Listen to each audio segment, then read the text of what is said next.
Olá a todos, Shalom, sejam bem-vindos a mais um vídeo deste canal. Hoje vamos falar sobre coisas sobrenaturais e teologia. Vamos falar hoje sobre dois assuntos interessantes que se convergem entre si. Por quê? Estudamos sobre teologia e para entender muito da teologia hebraica, né, do conhecimento dos livros hebreus, precisamos também conhecer a respeito da cultura egípcia, né, da sua religião. Seria a teologia, digamos assim, egípcia. Falamos já a respeito do livro dos mortos, né? Essa crença pós-mortem. Os egípcios acreditavam que as pessoas deveriam buscar mais a respeito da sua ressurreição, da sua vida pós-morte, pós-túmulo, do que a sua vida aqui na Terra. Os bens que a pessoa ajuntasse aqui na Terra deveriam ser guardados e levados ao túmulo, esperando a sua ressurreição.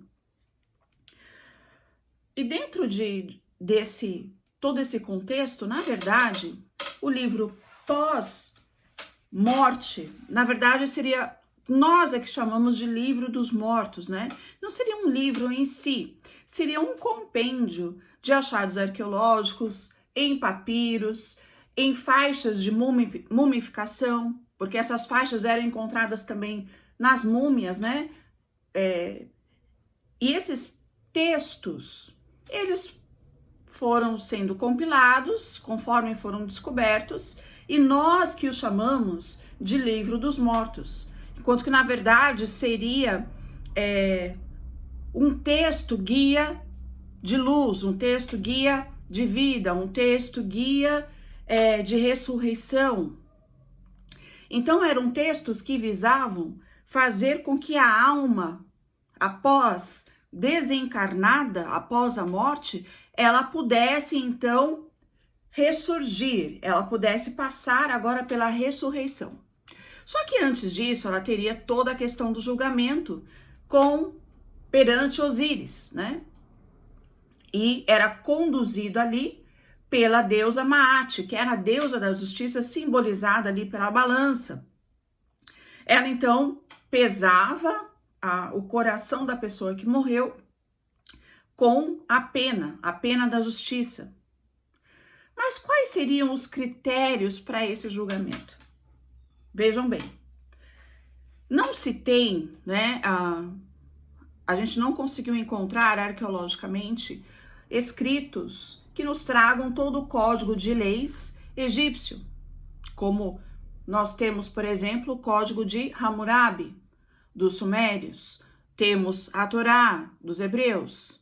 No caso dos egípcios, o que nós temos? Juntando todos os achados, nós descobrimos várias leis que para eles eram importantes, né? Deveriam ser observadas. Primeiro haveria um julgamento aqui na Terra, né? Ou seja, se a pessoa infringisse uma dessas leis, ela poderia sim ser levada a julgamento. E essas leis, elas eram baseadas no quê? A priori, era entendido que as leis, elas eram enviadas pelos deuses para os homens. E o principal representante dessas leis seria o faraó, que é também uma figura dentro da cultura egípcia de uma divindade. E o faraó, isso ao longo das dinastias, né, da monarquia egípcia, vai se alterando um pouco, mas essencialmente é isso. Então as leis, elas são concedidas espiritualmente, né, a deuses que concedem essas leis, que a gente infelizmente não tem todas elas, né?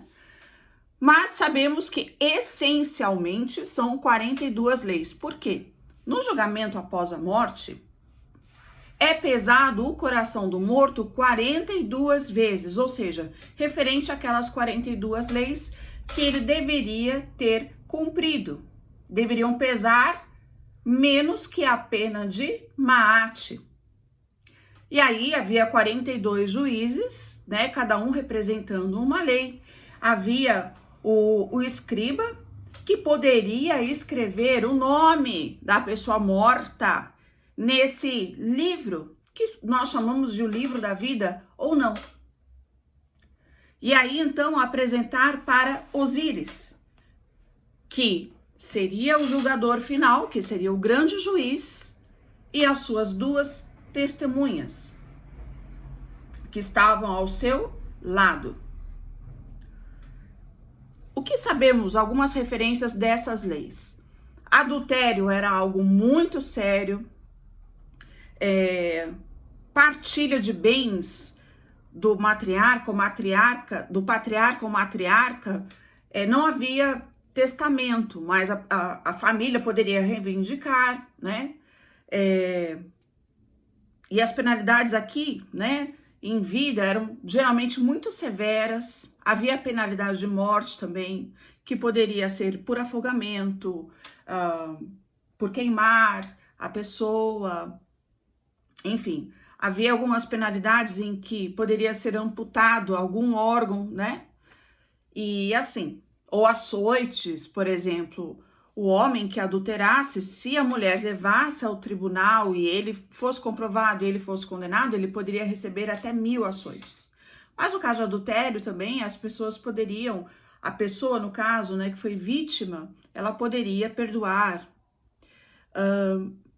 E havia diversas leis que os egípcios entendiam que eram essencialmente dadas pelos deuses e que seriam cobradas aqui na terra perante o júri, que o faraó seria o principal representante, mas o próprio faraó, ele delegava a um vizir, né, essa incumbência, né, de representá-lo e ser o principal juiz, então, para o povo egípcio.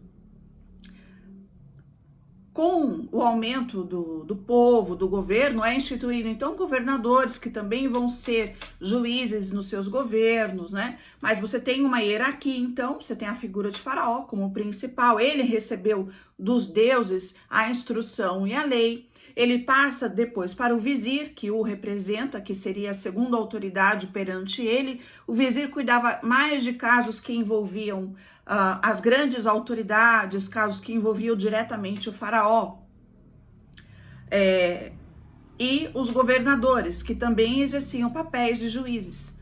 Mas uma característica fundamental para um juiz seria ele ser uma espécie também de sacerdote.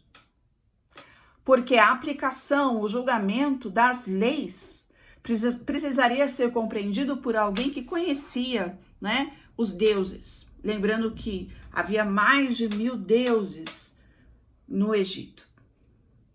Então entendemos essa questão, né? E falando um pouco do mundo dos mortos, né? Toda essa questão do julgamento, no livro de Amut, ou Amnut, é um livro interessantíssimo, uma descoberta maravilhosa, que vai nos trazer o percurso das 12 horas do dia e da noite, do sol.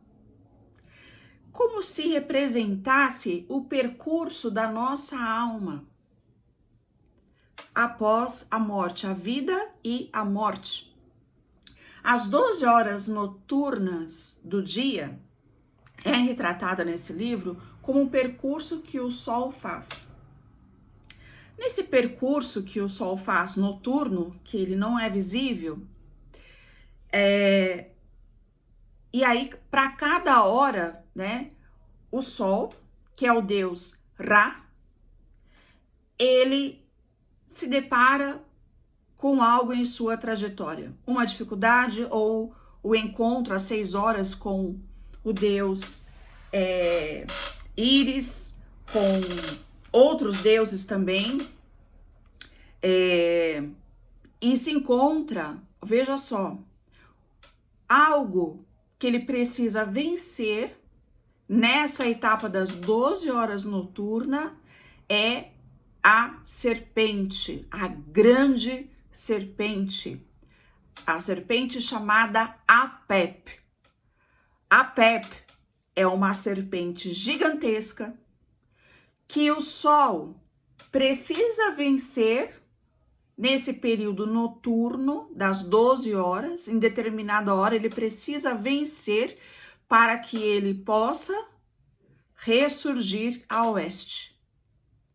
Isso significa o quê? Ele precisa vencer a enorme serpente Apep para que ele possa, entre aspas, ter a sua ressurreição. É como se o sol, nas 12 horas, né, em que ele some da nossa visão, que começa a noite, é como se ele passasse pela morte, são simbologias, evidentemente, é como se ele passasse pela morte. E aí, nessa trajetória até ele ter a ressurreição, ou seja, nascer de novo a oeste, ele iria enfrentar diversos obstáculos.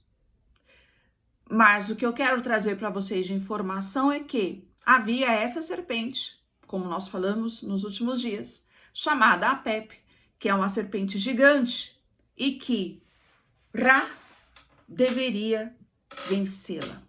E vencendo a serpente, há a sua ressurreição.